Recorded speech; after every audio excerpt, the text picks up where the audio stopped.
आप देख रहे हैं आपका बाजार। दो जानकार हमारे साथ मौजूद हैं, लोकेश उपल और साथी राजेश अग्रवाल हैं, जो कि आपकी सभी क्वेरीज को एड्रेस कर रहे हैं। चलिए अपना अगला सवाल ले लेते हैं। हमारे पास जो आया है रामचंद्र का सवाल। इनफैक्ट रामचंद्र जी हमारे साथ फोन लाइन पर मौजूद भी हैं। नमस्कार रामचंद्र जी। चलिए लगता है इनसे फोन कट जो है। कुछ अगला सवाल ले लेते हैं। अमृतसर से परमिंदर जी का ये सवाल आया है। श्री हस्ती कला पाइप्स पर ये जानना चाहते हैं। 2300 शेयर्स है इनके पास, 260 रुपए की इनकी खरीद है। लोकेश, श्री कला हस्ती पाइप्स को आप ट्रैक करते हैं और यहाँ पर 260 भाव पर लिया हुआ है, तो अच्छे प्रॉफिट्स पर है। 326 पर चल रहा है। फिलहाल 1% तक की कमजोरी प्रॉफिट बुकिंग देखने को मिल रही है, लेकिन लॉन्ग टर्म के नजरिए से क्या सलाह देंगे? देखिए, when look at the long-term charts of this particular stock, we see a bullish run in the stock once the stock crossed the resistance around 300 rupees और एक V-shape रैली आई है ऊपर की तरफ, जहाँ पे स्टॉक ने 356 के लेवल्स को रिटेस्ट किया है। आप अपनी पोजीशन को होल्ड कर लीजिए, keep a very strict stop loss around 300, क्योंकि 300 के बाद इसमें एक फ्लैश ब्रेकआउट देखा गया है। फ्लैग ब्रेकआउट के बाद आप इसमें 356 के लेवल्स आए थे, तो आप 300 रुपये का स्टॉप लॉस डाल के अपनी पोजीशन को होल्ड कर लीजिए for an upside around 400 rupees in short to medium term. जी, तो आपको राय दी गई है श्री कला हस्ती पाइप को लेकर 326 के स्तरों पे शेयर अभी है, 1% के आसपास की गिरावट देखने को मिल रही है। एक और सवाल ले लेते हैं। राजेश, कुछ देर पहले एक सवाल आया था पवन का, उन्होंने केन इंडिया को लेकर सवाल पूछा था। उनका सवाल था वो दोनों कंपनियों के विलय को लेकर था, वेदांता और केन इंडिया दोनों के विलय के बाद अब वो क्या कर सकते हैं। आपसे उस टाइम संपर्क नहीं हो पा रहा था, लेकिन कई दर्शकों के मन में सवाल होगा कि वेदांता और केन इंडिया दोनों का विलय हो रहा है, किसके साथ जाएं, किससे दूर रहें, और अगर ये दोनों का विलय होता है तो क्या Hindustan zinc next in command होगा कि जिसमें भी कुछ ऐसा होता हो दिखाई पड़ सकता है? आप क्या कहना चाहेंगे इसमें?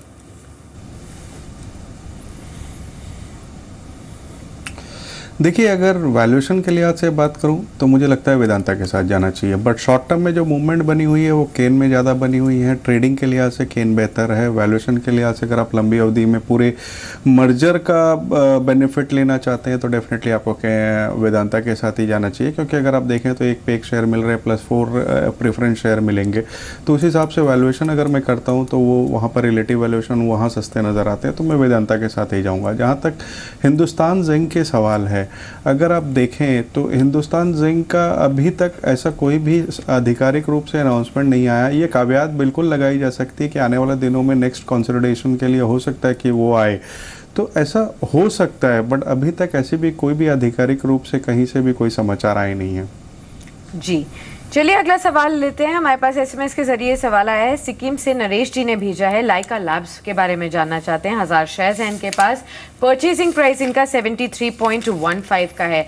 लोकेश, लाइका लैब्स पर आप क्या कहेंगे? फिलहाल जिस भाव पर इन्होंने खरीदा है उसी के आसपास अभी चल रहा है। देखिए, हम लाइका लाइफ के स्टॉक्स को स्टडी करते हैं। When I look at the monthly chart we see a sideways consolidation in the chart from the levels of 68 to 75। आप 68 का स्टॉप लॉस डाल के अपनी पोजीशन को होल्ड कर लीजिए। You can easily see upside around 80 to 85 in short to medium term. जी, चलिए मैसूर चलते हैं। हमारे साथ राजू है वहाँ बातचीत करने के लिए। राजू जी नमस्कार। राजू, आप सुन पा रहे हैं? सर 160 रुपीज का रेट में 1000 शेयर है। ओके, और मेरे पास और एक है सर, वो पीटीसी इंडिया फाइनेंस में, उसका एक है सर 40 रुपीज में जी 10,000। राजेश, इनके सवाल जो एनबीएफसी स्पेस है उसमें ज़्यादा है। PREC इन्होंने ले रखा है, 160 रुपये के भाव पे खरीदारी है। 1000 शेयर है। दूसरा पीटीसी इंडिया फाइनेंशियल, ये दूसरा शेयर है जो कि इन्होंने खरीद रखा है 40-48 रुपये के भाव पे। ये ज़रूर मानना पड़ेगा दोनों शेयरों में इनकी जो खरीदारी का भाव है वो ठीक ठाक है, दोनों में अच्छे इन्होंने मुनाफे पर बैठे हुए हैं। क्या कर सकते हैं?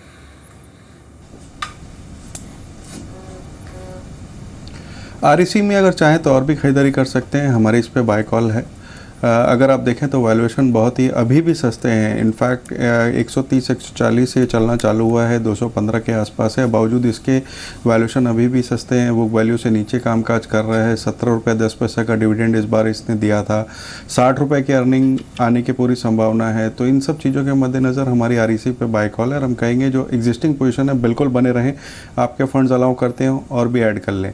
पीटीसी इंडिया फाइनेंशियल, वहाँ पे मुझे लगता है कि वैल्यूएशन ठीक ठाक हो गए हैं। अब यहाँ से अपसाइड के लिए एक बहुत बड़ी मूव की ज़रूरत होगी, तो वहाँ पर एक बार मुनाफा वसूल कर लें। जी, पीटीसी इंडिया फाइनेंशियल्स पर आप मुनाफा वसूली कर सकते हैं, लेकिन REC पर आप और भी ऐड कर सकते हैं। चलिए आगे बढ़ते हैं। हमारे साथ अब चंद्रकांत जी जुड़े हैं फोन लाइन पर। नमस्कार चंद्रकांत जी, पूछिए क्या जानना चाहते हैं? मैंने 8 की मार्च से शेयर खरीदे थे 50। ओके, तो मैं क्या होल्ड करूँ या सेल करूँ? आपने किस भाव पर खरीदा है? 1995 में। 1995 पर आपने खरीदा। नुकसान अभी आपका हो रहा है, थोड़ा सा मैं रुक सकते हैं यहाँ पर? हाँ जी मैम। ठीक है लोकेश, रुक सकते हैं अभी यहाँ पर 1995 पर खरीदा हुआ 8K माइल्स के 50 शेयर्स है इनके पास, फिलहाल थोड़ा नुकसान, सलाह क्या होगी? आप फिलहाल अपनी पोजीशन को होल्ड कर लीजिए। जो स्टॉक है क्रूशियल सपोर्ट अराउंड 1750 1750 के आसपास में क्रूशियल सपोर्ट है and resistance of the stock is around close to 2000। लेकिन इसकी जो चार्ट सजेस्ट करते हैं वहाँ पे एक साइडवेज मूवमेंट हो रही है। 1750 के स्टॉप लॉस अपनी पोजीशन को होल्ड कर लीजिए for an upside around 21 to 2200 in short to medium term. जी, रादर नंबर्स भी आए थे इसके, अच्छे नंबर्स देखने को मिले थे 8K माइल्स के इस तिमाही के अंदर। इसका एक स्ट्रॉन्ग रिएक्शन 10% तक का मूव भी इसमें आता हुआ दिखाई पड़ा था। अशोक महेश्वरी से बातचीत कर लेते हैं, कोलकाता से मौजूद हैं। महेश्वरी साहब नमस्कार। महेश्वरी साहब सुन पा रहे हैं आप? चलिए शायद संपर्क नहीं हो पा रहा, लेकिन इनका सवाल पिंकन स्पिरिट पर है। 1000 शेयर इन्होंने खरीद रखे हैं पिंकन स्पिरिट के, और जो खरीदारी की गई है वो 60 रुपये के भाव पे खरीदारी है। 80 रुपये पे शेयर आ चुका है। राजेश, पिंकन स्पिरिट कल नंबर्स भी इसके आए थे और नंबर्स के अंदर जो एक आंकड़ा देखने को मिला था, वहाँ पर मुनाफे फ्रंट पर करीब 5 करोड़ से बढ़ के 9 करोड़ रुपए ये एक मुनाफा कंपनी ने पोस्ट किया था। और स्पेशली जो IMFL बिजनेस है, FMCG बिजनेस है, दोनों ही कारोबार में ठीक ठाक आंकड़ा आता हुआ दिखाई पड़ा था। आप क्या राय रखते हैं पिंकन स्पिरिट पर?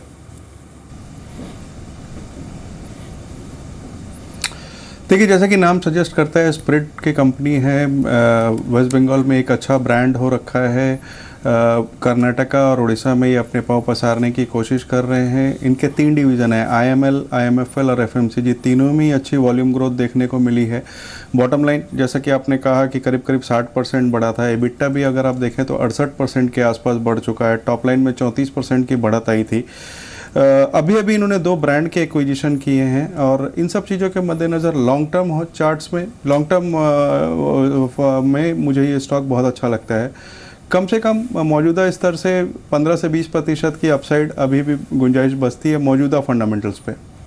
जी चलिए, आपको यहाँ पर राय भी मिल चुकी है। अगला सवाल ले लेते हैं SMS के जरिए। अगला सवाल है हमारे पास, पुणे से मोहित ने ये पूछा है, कोल इंडिया पर जानना चाहते हैं। 30 शेयर्स है इनके पास, 303 के लेवल्स पर खरीदा हुआ है। फिलहाल प्रॉफिट्स में 327 का करंट लेवल है कोल इंडिया का, और बीते 3 महीने में एक स्ट्रॉन्ग अपसाइड मूव भी हमने देखा है कोल इंडिया में। लोकेश, क्या सलाह देंगे आप? If I look at the monthly charts of Coal India, we see a flag breakout in the stock from the levels of 322. तो पहले 322 का तो आप स्टॉप लॉस डाल लीजिए। अगर ये स्टॉक 322 के नीचे ट्रेड करना शुरू करेगा तो आप अपनी पोजीशन को एग्जिट कर लीजिए and hold your position for immediate upside around 340 to 345। जी, तो 340 345 के लिए अपनी पोजीशन को आप होल्ड कर सकते हैं। बायबैक के प्राइस को रिवाइज नहीं करेंगे, ये कंपनी की तरफ से रिसेंटली बयान आते हुए दिखाई पड़े थे। इसके अलावा बातचीत करेंगे कुछ और दर्शकों से भी, लेकिन एक बार जी शिपिंग के ऊपर नज़र डालते हैं। एक बाइंग इस शेयर के अंदर आई है TT के प्रेस्टीज के साथ मिलकर, यानी कि दोनों ही शेयरों में जी शिपिंग और TT के प्रेस्टीज, इनमें कुछ बाइंग आते हुए दिखाई पड़ रही है। जी शिपिंग रादर 2.5% अभी चला है, 342 के स्तरों पर है, डे हाई पर कामकाज कर रहा है। एक अच्छी तेज़ी इसमें देखने को मिल रही है। कुछ देर पहले जो मूव आया है वो रफी 335 रुपये से आता हुआ दिखाई पड़ा। 335 से चला है शेयर और 342 रुपये पहुंच चुका है। तो एक बाइंग आई है, 2-2.25% ऊपर डे हाई पे कामकाज करता है जी शिपिंग। और दूसरा TT के प्रेस्टीज, यहाँ पर भी 4700 रुपये से बाइंग आई है और अभी कुछ देर पहले 80 रुपये का एक मूव TT के प्रेस्टीज के ऊपर आया है। 4788 रुपये के स्तरों पर शेयर अब कामकाज कर रहा है और एक बढ़त है, करीब 2% के आसपास की बढ़त इसमें अब देखने को मिली है। लोअर लेवल से जो बाइंग आई है वो 2% के आसपास की है और करीब 4700 रुपये के स्तरों से ये शेयर चलता हुआ 4788 के स्तरों पर आ चुका है। तो 2 शेयर जी शिपिंग और TT के प्रेस्टीज दोनों बाइंग देखने को मिल रही है। दिनेश हमारे साथ अगले दर्शक मौजूद है सोनभद्र से। दिनेश जी नमस्कार। सर जस्ट डायल में 590 में खरीदा हूँ। ओके, और टाइम फ्रेम मैं इससे क्या करूँ? क्या टाइम फ्रेम है आपका इसका? ओके, रख सकता हूँ इसको जी। राजेश जी, सवाल इनका जस्ट डायल को लेकर है। 590 रुपए के भाव पे खरीदारी है, 50 शेयर हैं। कंपनी के रिसेंट नंबर आए थे, नंबर बहुत एक्साइटिंग नहीं थे। आप क्या राय रखते हैं इस कंपनी पर? सही कहा आपने कि नंबर्स एक्साइटिंग नहीं थे और मुझे नहीं लगता कि बहुत जल्दबाजी में कुछ एक्साइटमेंट नंबर्स के फ्रंट पे आने वाली है। तो बेहतर होगा जहां भी मौका मिले अपना निकल जाने का मन बनाएं। बहुत सारे अच्छे स्टॉक हैं, वहां स्विच कर लें। जी चलिए, उछाल पर आपको एग्जिट करने की ही यहाँ पर सलाह दी गई है। अगला सवाल ले लेते हैं। पुणे से नारायण जी ने ये सवाल भेजा है, क्रॉम्पटन ग्रीव्स पर जानना चाहते हैं। 12,000 शेयर्स हैं इनके पास, परचेजिंग प्राइस इनका 76 का है। सलाह क्या देंगे लोकेश आप, डिमर्जर के बाद अब क्रॉम्पटन ग्रीव्स पर? देखिए मैं काउंटर इसके चार्ट को स्टडी करता हूँ, we are not feeling that confident about the stock that stock will be able to cross 80 rupees with volumes. आपको ये एडवाइस दी जाती है कि अपनी प्राइस के आसपास आए तो स्टॉक को एग्जिट कर लीजिए, because there could be possibility there is some up and down in the stock can retest the levels around 68 to 67 on the down side.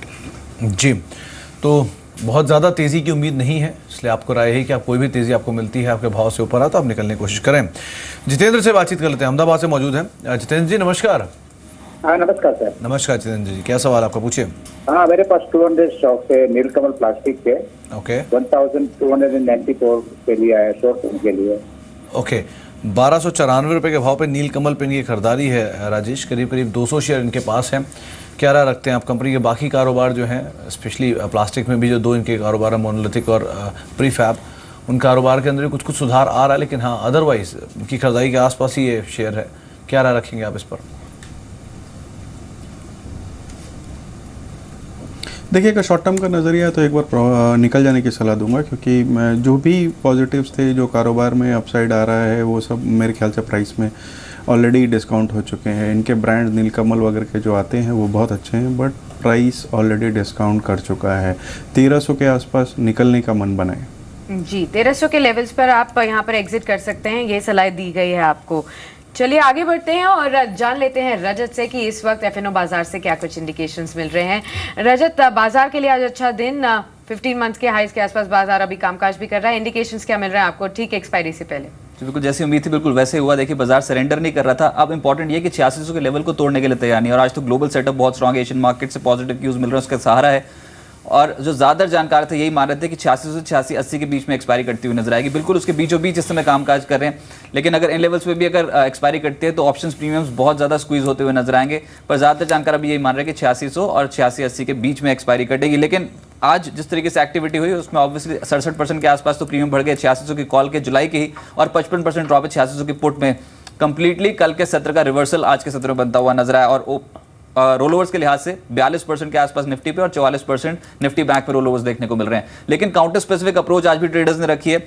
United breweries इस स्टॉक में एकदम से स्पाइक काफी स्ट्रांगली देखने को मिली, और ये स्टॉक आउट परफॉर्म कर रहा है परसेंटेज के लिहाज से सबसे ज्यादा बढ़ने वाला। यूपीएल एक और स्टॉक जहां पर आज ट्रेडर्स बहुत पॉजिटिव होते हुए नजर आए। इसके अलावा भारतीय इंफ्राटेल थोड़ी देर पहले खरीदारी आई है, और यहाँ पर लगभग 5 लाख शेयर्स ओपन इंटरेस्ट में जुड़ते हुए नजर आए हैं। बाकी इंडेक्स के हैवीवेट्स तो आज प्रदर्शन कर ही रहे हैं बेहतर, जैसे कि आईसीआईसीआई बैंक, मारुति सुजुकी, ये कुछ ऐसे स्टॉक्स हैं जहां पर आज ट्रेडर्स बुलिश, और इन स्टॉक्स पे आज के सत्र में साफ तौर पे बेट लगती हुई नजर आई। सूची लंबी आज, इनफैक्ट श्रीराम ट्रांसपोर्ट जैसे स्टॉक्स में भी एक्यूमुलेशन, लेकिन जो कंप्लीटली अंडर परफॉर्म कर गया आज सेक्टर वो है फार्मा, जिसमें डॉक्टर रेड्डीज, ये तो नतीजों का एक डैम्पनर था ही, 9% के आसपास के स्टॉक प्राइस में इंपैक्ट, और 6 लाख शेयर्स अगली सीरीज में जुड़े हैं ओपन इंटरेस्ट में आज। और एक है टोरेंट फार्मा, इसमें भी ओपन इंटरेस्ट परसेंटेज के लिहाज से लगभग 100% ज्यादा का ओपन इंटरेस्ट है, और स्टॉक पे आज शार्प फॉल देखने को मिल रहा है। जी, जो रजत आपने आंकड़े देखे हैं डेरिवेटिव के, और जो भी रोल ओवर के फिगर आपने अब तक आंकलन किया है, उस लिहाज से आपको क्या लगता है कि अगली सीरीज़ के लिए कौन से शेयर होंगे जो कि इन फोकस हो सकते हैं, या फिर एटलीस्ट सीरीज़ की शुरुआत में बहुत ज़्यादा मोमेंटम उनमें आता हुआ दिखाई पड़ सकता है, एटलीस्ट रोल ओवर के आंकड़ों से? बिल्कुल, एक तो इस जो बैंकिंग क्षेत्र है इसमें अभी भी आउट परफॉर्मेंस जो है वो देखने को मिल सकती है, खासतौर से जो पीएसयू बैंकिंग स्टॉक्स हैं वो आउट परफॉर्म कर सकते हैं। और देखिए अभी भी जिस तरीके से इस सीरीज में ट्रेडिंग हुई है उसमें आईटी स्टॉक्स में एक लैगार्ड है, ऊपरी स्तरों पर दबाव साफ तौर पर रिफ्लेक्ट है, तो कोई भी अगर पुल बैक होगा तो आईटी स्टॉक्स हो सकता है कि ऊपरी स्तरों पर फिर से टूटते हुए नजर आए। लेकिन जो बेट लग रही है इसमें पॉजिटिव साइड पे, अगर बाजार ऐसे ही चलता रहा, देखिए अभी तो ये भी क्लियर नहीं है कि बाजार 8700 से 8800 तक पहुंचता हुआ नजर आएगा कि नहीं, लेकिन अभी तक के सेटअप के हिसाब से जब तक रिवर्सल नहीं बनता तब तक जो हाई बीटा नेम्स हैं जैसे कि रियल्टी, इंफ्रास्ट्रक्चर, बैंकिंग, ये कुछ ऐसे थीम्स होंगी मार्केट्स की जो आने वाले समय के लिए बेहतर प्रदर्शन करेंगे। In fact metals, banking, realty, infrastructure यहाँ पर ज्यादा बेट लगते हुए नजर आएंगे। Alright, metals, banking, realty and infrastructure next series के लिए हो सकता है दावेदार होते हुए साबित होते हुए नजर आए।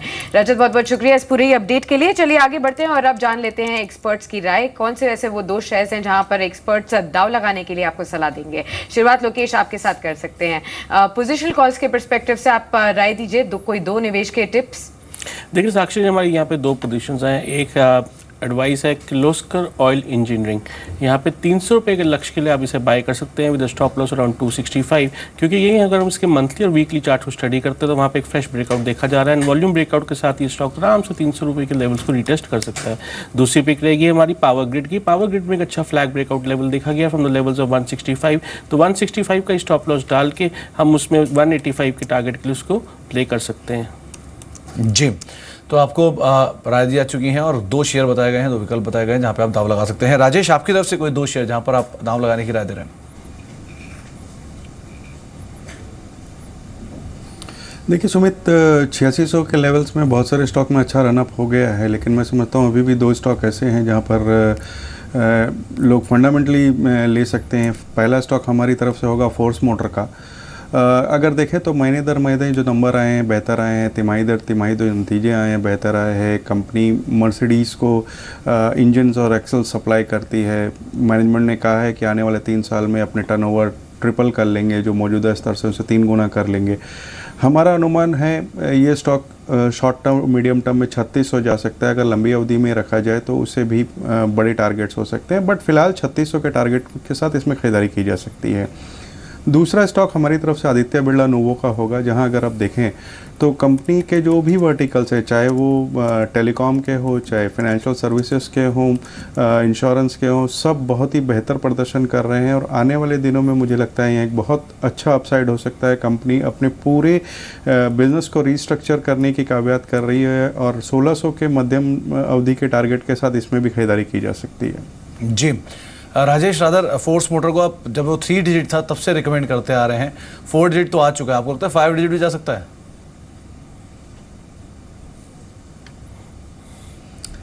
उम्मीद तो बिल्कुल है। अगर परफॉर्मेंस जिस तरीके की इन्होंने लगातार बनाए हुए हैं पिछले 2-3 सालों से, जब हम 400 रुपये के आसपास रिकमेंड कर रहे थे, अगर वैसी ही परफॉर्मेंस जारी रही तो बिल्कुल उम्मीद की जा सकती है। बट क्या है कि परफॉर्मेंस हर तिमाही में नंबर्स आते हैं और हर तिमाही में उसे समीक्षा करने की ज़रूरत होती है। तो अगर परफॉर्मेंस यही बनी रहती है तो मुझे आश्चर्य नहीं होगा कि और भी बड़े टारगेट्स ले ले।